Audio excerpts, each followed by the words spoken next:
말씀 신약성경 요한복음 11장 21절에서 26절까지 말씀입니다. 신약성경 165쪽 요한복음 11장 21절에서 26절입니다.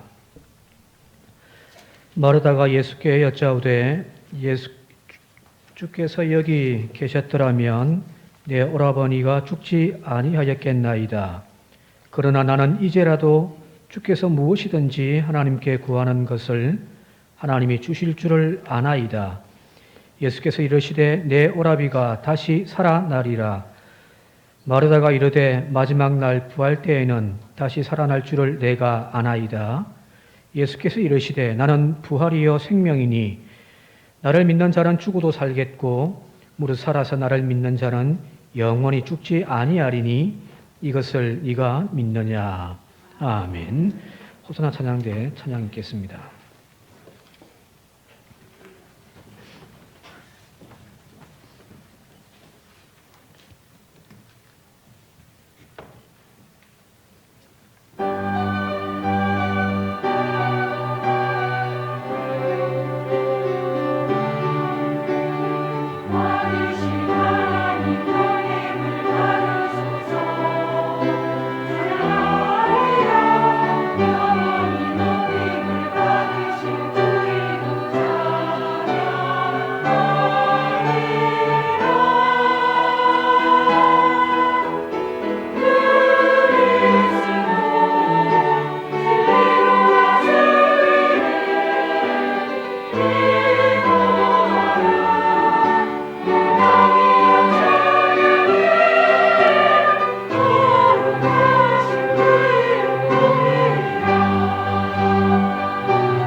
아멘.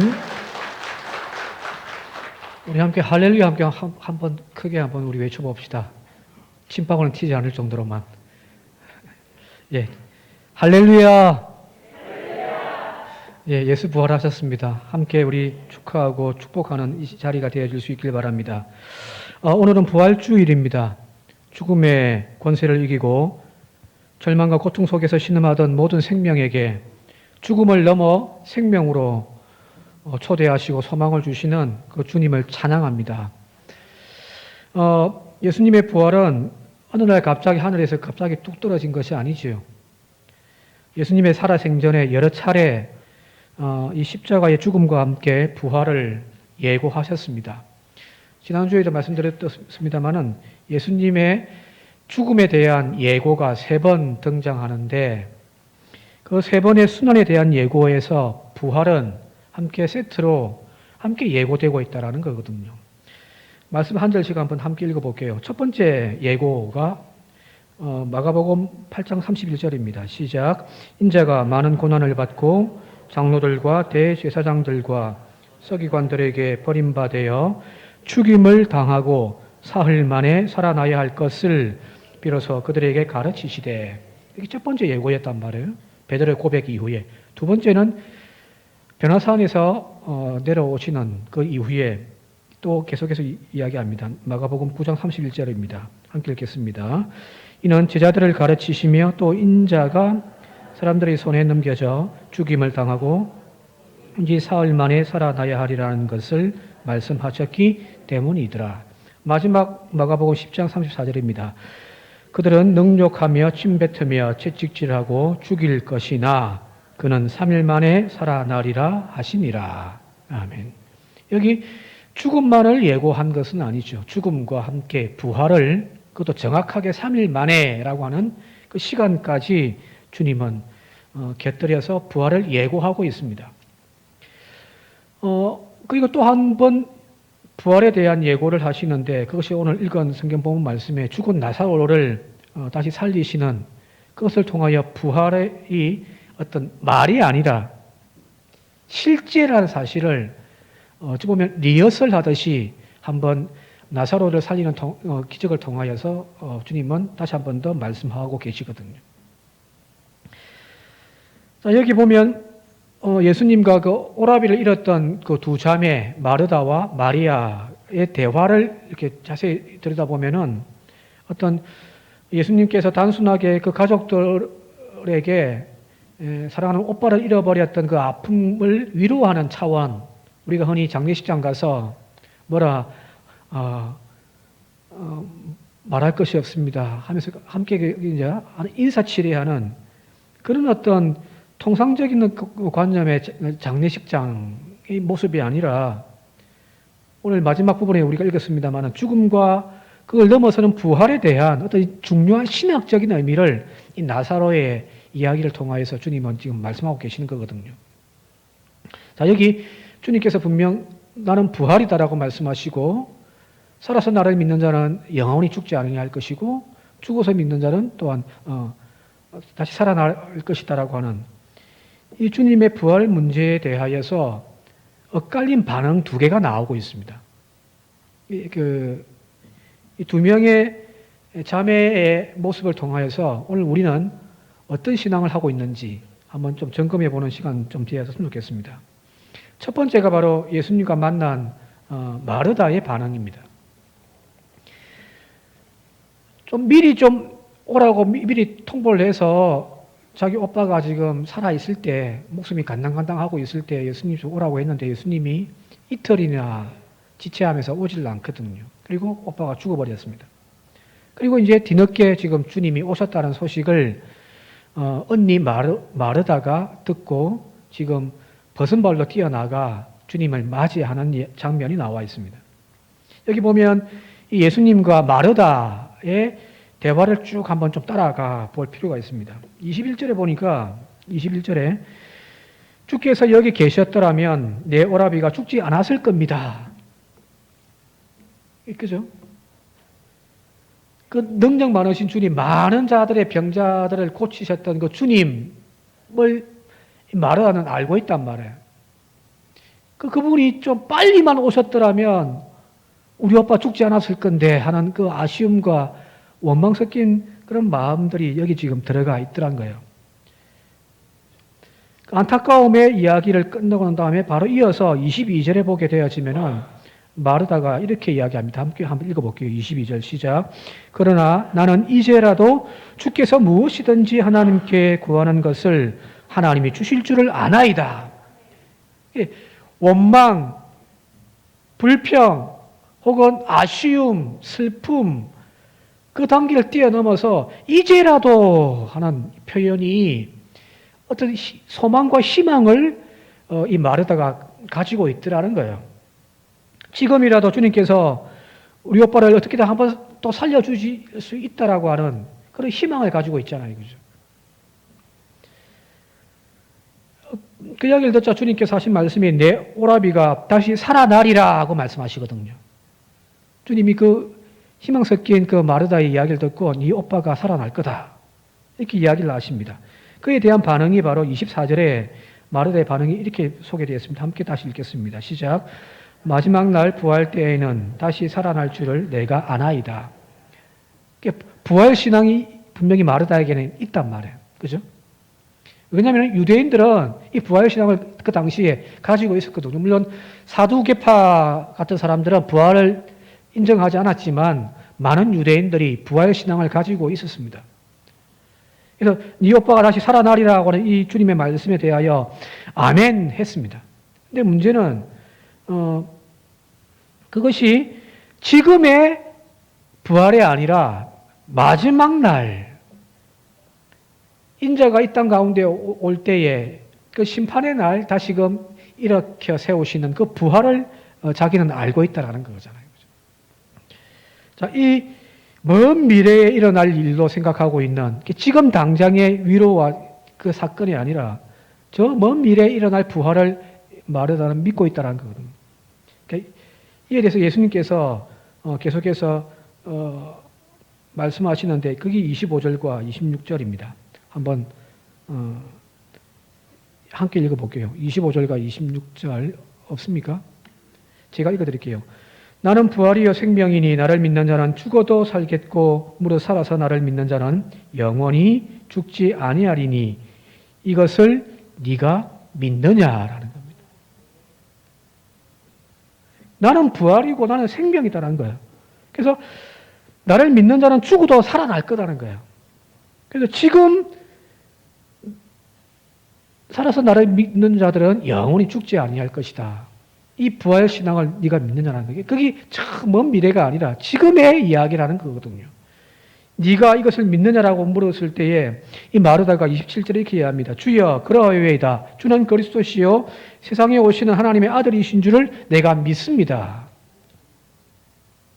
물론 신앙 고백이기도 하지만 그 당신을 통한 하나님의 능력을 나는 믿는다라는 거잖아요. 그죠? 바로 이런 마르다의 말과 은사는 어떤 오빠를 잃어버린 그 절망에 빠져 있고 슬픔에 빠져 있는 한 여인의 은사라고 볼 수 없을 정도로 침착하고 다분히 설교적인 그런 내용들이죠. 그죠? 물론 이제 시간이 없어서 다 살필 수는 없겠습니다만은 이 이야기는 바로 이 요한 공동체가 처해 있던 상황이기도 하거든요. 그런 시간이 없으니까 좀 생략하도록 할게요. 자, 여기 마르다는 오빠의 죽음 앞에 슬퍼하고 있지만 그러나 그걸 넘어서서 부활하신 주님을 붙잡으면서 소망 가운데 지금 나아가고 있습니다. 반면에 여기 여동생 마리아는 언니와는 딴판입니다. 예수님이 오셨다는 이야기를 그냥 뒤늦게 들은 거예요. 집에 앉아 있다가 그냥 슬픔만 하고 있더니 마르다가 주님이 너를 찾는다라는 소식을 듣고서 지금 이제 뛰쳐나가는 거예요. 지금 아직 주님은 집에 들어오지 않았습니다. 저 밖에 있을 계시고.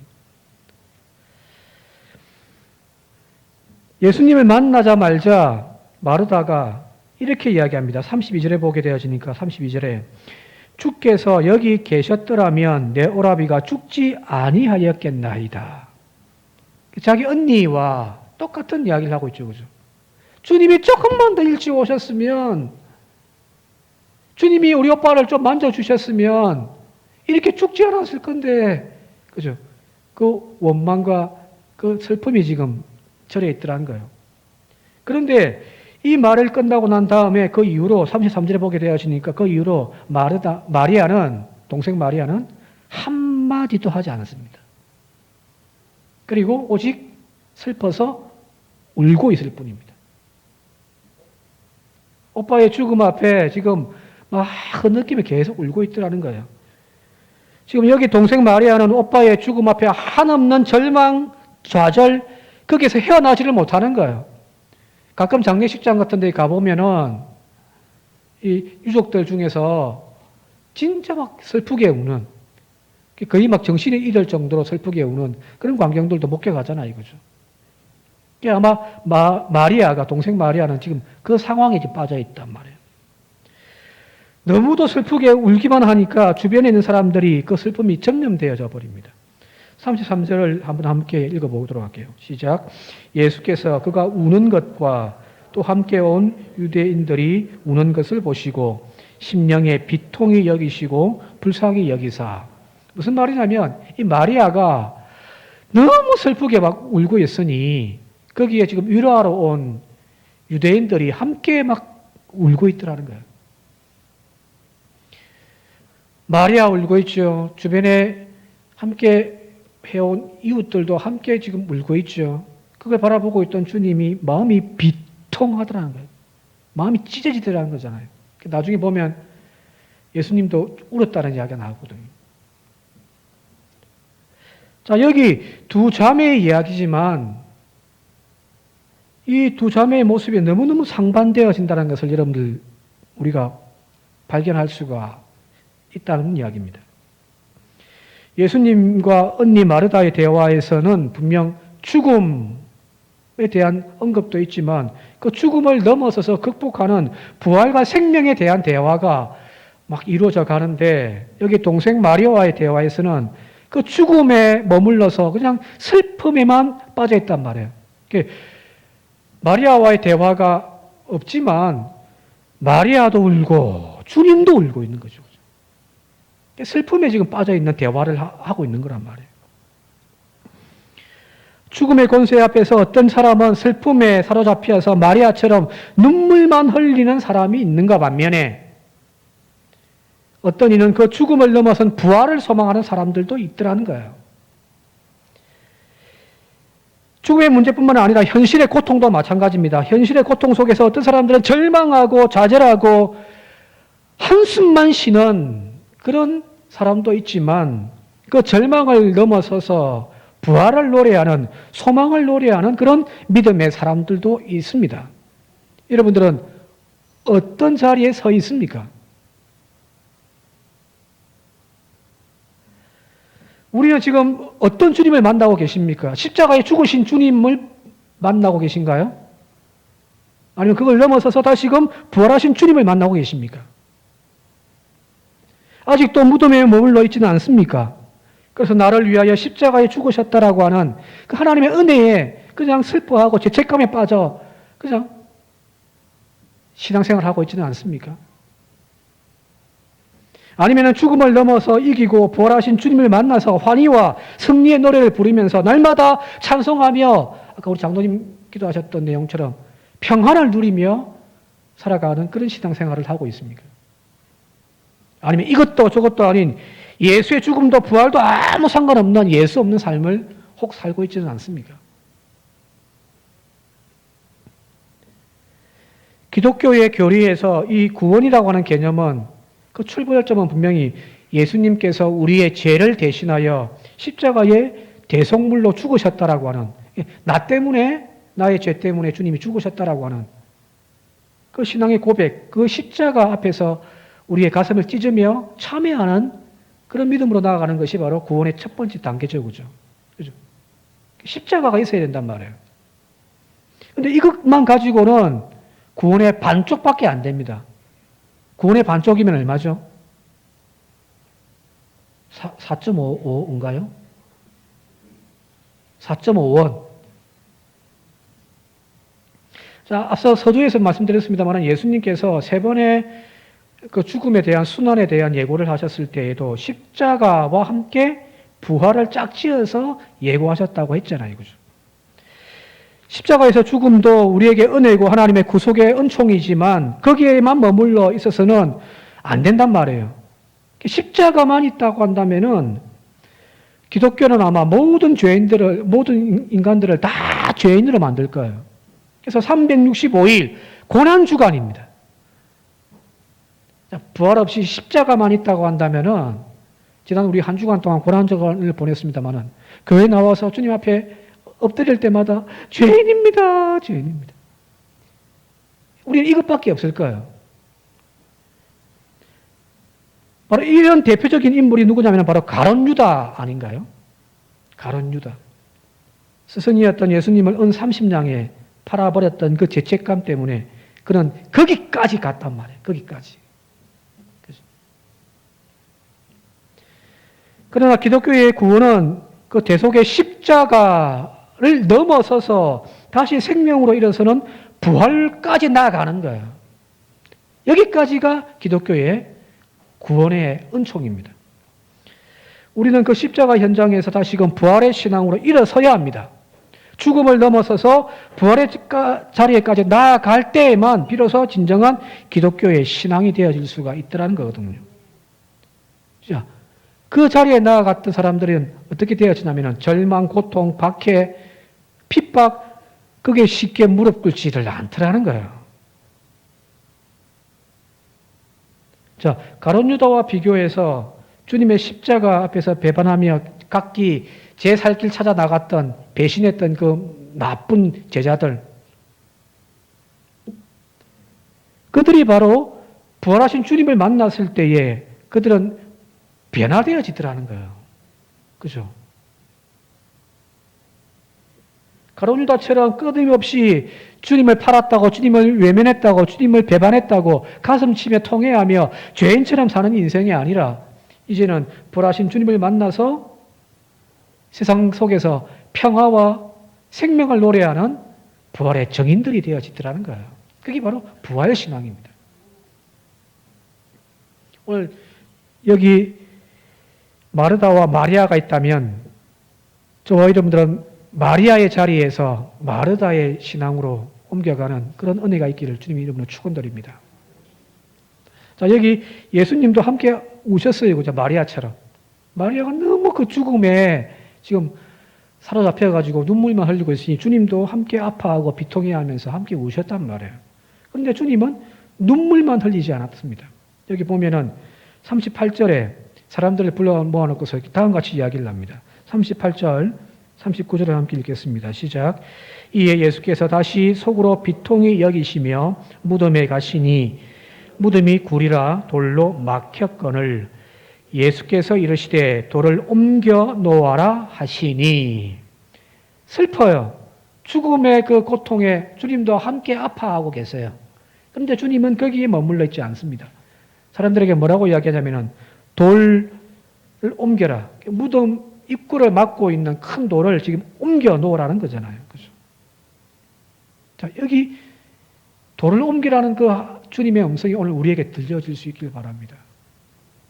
돌을 옮기라는 이 말이 무슨 뜻일까요? 나사로의 무덤을 지금 가로막고 있더라는 거예요. 그죠? 무덤 안에 꽁꽁 묶어놓고서 더 이상 나사로가 세상 가운데 나올 수 없도록 막아서고 있는 걸림돌이 바로 여러분들 여기 돌이라는 거예요.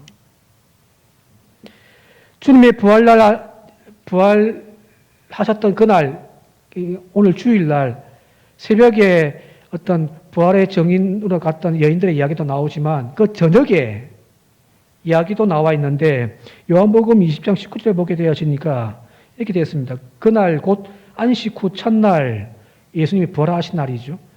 저녁 때에 제자들이 유대인들을 두려워하여 모인 곳의 문을 굳게 닫았더니 라고 되었어요. 아직 부활하신 주님을 만나지 못한 제자들입니다. 죄책감 가운데 모여가지고 우리 선생님 죽었다고 슬퍼하면서 막 있던 그들 자리의 특징이 그 모인 곳에 문들을 다 꽁꽁 닫아놓더라는 거예요. 아직 이들은 부활하신 주님을 만나지 못했습니다. 여전히 두려움에 사로잡혀 굳게 지금 닫아두고 있는 거죠. 그죠? 여기 닫혀있다라고 하는 문들이 어떤 창문과 대문뿐이었겠습니까? 여기 나와 있는 나사로의 무덤을 덮고 있는 그 돌이고 또 오늘 우리의 고통의 절망의 현실 앞에서 오늘도 절망하고 낙심하고 있는 우리의 마음문이죠. 열어라는 거예요.